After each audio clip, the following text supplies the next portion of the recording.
les vœux pieux. Sinon, avez-vous entendu parler de l'affaire Azer, défrayant la chronique et si grave à tout point de vue? D'ailleurs, j'interpelle le Premier ministre Ousmane Sonko sur la disparition. 37 milliards qui se sont volatilisés. 37 milliards d'avance de démarrage du dossier Azer. L'ARCOP vous le réclame. La Banque Santander vous le demande. Alors, Monsieur le Premier ministre, je vous le demande. Où sont nos 37 milliards? Ana xaalis bi. Et quitte du dossier de l'ONAS, dont l'ancien directeur général, le docteur Cheikh Dieng, est auditionné aujourd'hui par les enquêteurs. Vous avez entendu parler de la belle campagne de recrutement du président de la République qui cherche apparemment des chargés de mission pour ces journées de set-setal sans buzz, donc sans grande envergure. Récemment, 47 ont été bombardés, chargés de mission. Est-ce cela la bonne gouvernance? Décidément, l'homo pastefensis est un as de l'esbrouf et de la malhonnêteté intellectuelle.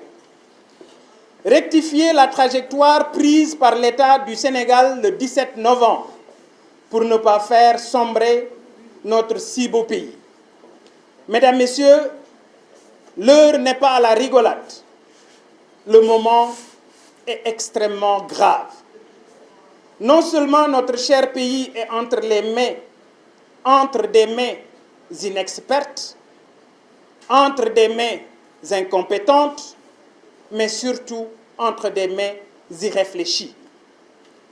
La vision de l'État pastefensis qui vient d'être présentée aux militants est le produit d'un parti politique et non des Sénégalais.